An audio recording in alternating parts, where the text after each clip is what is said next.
Gold trusted gold buyers. మీరు తాకట్టు పెట్టిన బంగారాన్ని విడిపించి ఈ రోజు ఉన్న మార్కెట్ ధరకు కొనబడును. లాస్ట్లో మీ ఎపిసోడ్ కానీ అండ్ అక్కడ మొత్తం అయిపోయింది, ఇంకెవరు రారనుకుంటే మీరు వచ్చేసి అరే భయపడుతూ మేమైతే అందరం ఎక్స్పెక్ట్ చేసింది ఏంటంటే అరే పుష్పరా భయపడతా వద్దురా బాబు పెట్టుకోవద్దురా బాబు అని వెళ్ళిపోతారేమో అనుకో. కానీ మీరు సడన్గా షేడ్స్ చేంజ్ చేసేసి అందరికి షాకింగ్ కదా, పిన్ డ్రాప్ సైలెన్స్ ఉంది. నేను చూశాను కదా థియేటర్లో, శ్రీరామ్ థియేటర్లో చూశాను నేను. ఓకే, వచ్చినంతసేపు అసలు కామ్ అని ఎవరో వచ్చాడు కొత్తడు అని చెప్పి చూసి పుష్ప బడి కామ్ అయిపోయి మాట్లాడుతుంటే అమ్మయ్య అన్నట్టు రిలాక్స్లో ఉన్నారు. ఒక్కసారి లాగా వీడు టర్న్ అయిపోయావు కానీ అందరు థియేటర్ వాజ్ వెరీ కామ్. బాగా ఆ ఎక్స్పీరియన్స్ బాగా అనిపించింది. అట్ ది సేమ్ టైం ఎండ్లో వాడికి వాడి చాప్ చేసుకున్నప్పుడు కూడా థియేటర్ వాజ్ రోర్, అసలు మొత్తం సౌండ్ ఇలా ఓ అని వచ్చింది. బోత్ నేను చాలా ఎంజాయ్ చేశాను థియేటర్లో. ఓకే, అండ్ ఇంకో విషయం, ఈ మూవీకి ఎన్ని రోజులు వర్క్ చేశారు అంటే ఎప్పుడు మీరు ఎంటర్ అయ్యారు? క్లైమాక్స్ లో ఎంటర్ అయ్యారు, ఓకే.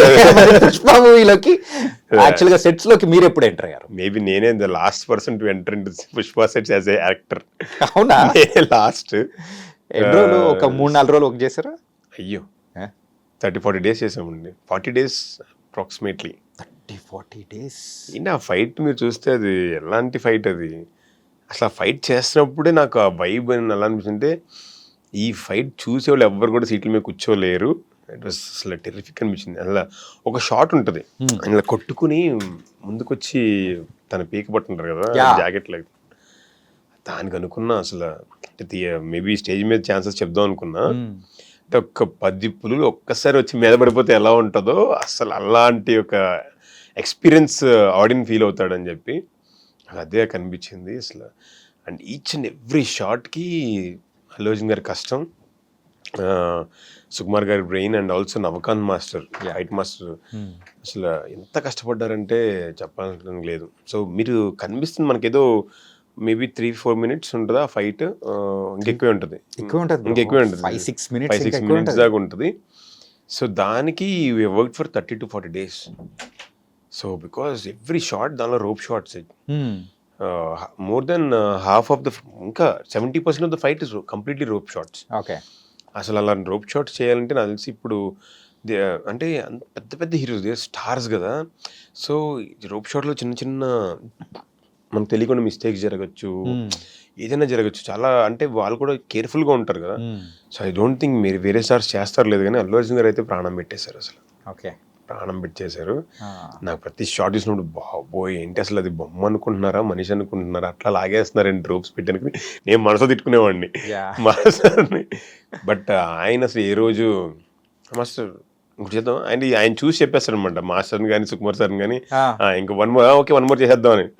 సో అంత ప్రొయాక్టివ్గా ఉంటే సో ఆబ్వియస్లీ డైరెక్టర్స్కి కానీ మాస్టర్స్ కానీ ఇంకా వర్క్ చేయాలి, ఇంకేదైనా చెప్పాలి అని థాట్ ఉంటుంది. నిజం బ్రో.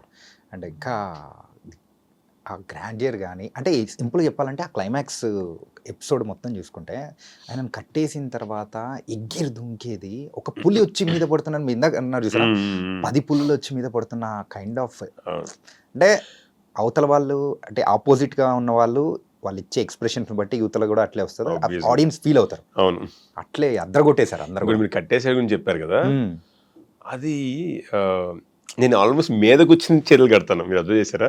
అల్లు అర్జున్ గారి మీద కూర్చుని వెనకాల చేతులు కడతాను. ఓకే, నాకు ఫుల్ టెన్షన్, ఎందుకంటే విత్ ద హీరో ఆయన్ని కొట్టేసి పడిపోయిన తర్వాత ఇంకోసారి కొడతారు, తిరుగుతారు, వెంటనే ఆయన పక్కకు తిప్పేసి ఆయన మీద కూర్చుని తాళ్ళు తీసుకుని కడుతూ డైలాగ్ చెప్తూ ఉంటాను.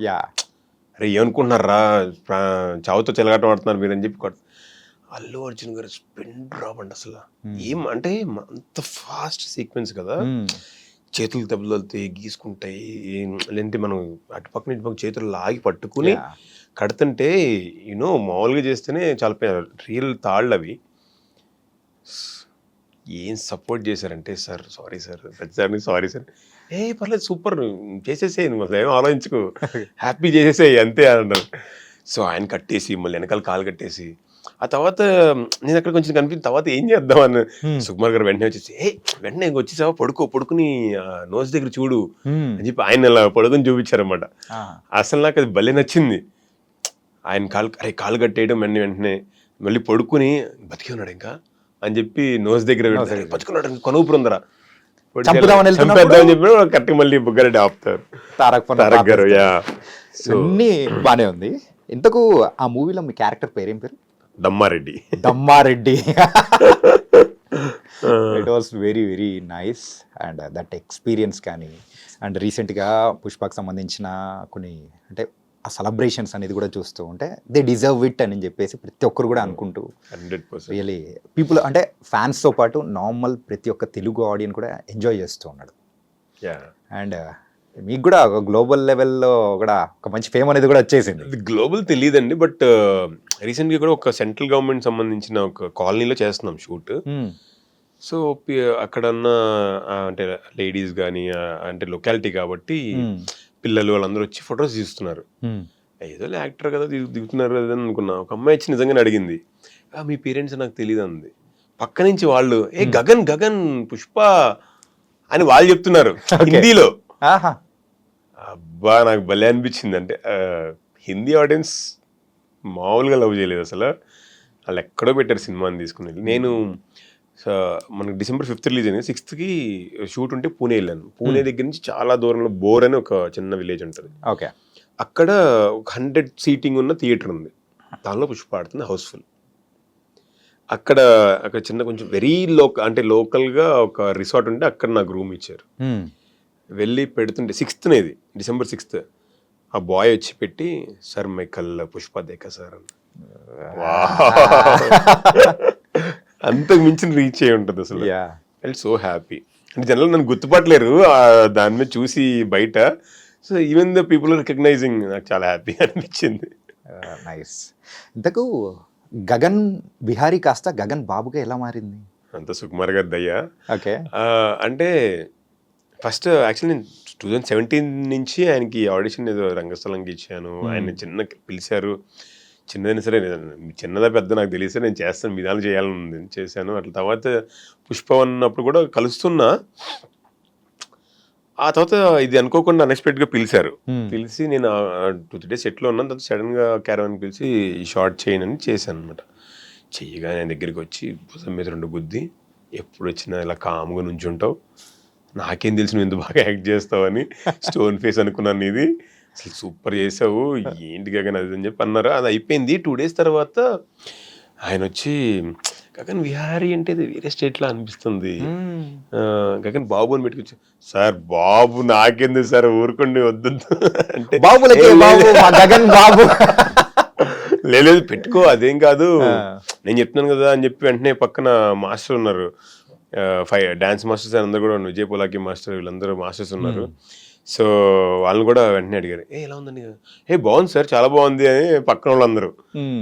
ఓ సార్ గ్యారంటీ లేదంటే ఇంకండి మా పేరెంట్స్ కూడా చెప్తే they feel so happy, Sukumar sir పేరు మారిస్తే ఇంకేంటి అని గగన్ బాబు ఓకే ఓకే అట్లా వచ్చింది. అంటే ఆయన అంత హెక్టిక్ షెడ్యూల్లో అసలు ఆయన ఎవ్రీ డే ఆయన టెన్షన్ చూడాలి, మనకి భయం వేస్తుంది దగ్గర మాడాలంటేనే. నా గురించి ఆలోచించి పేరు మార్చారనేది నాకు చాలా హ్యాపీయెస్ట్ మూమెంట్. వా సూపర్.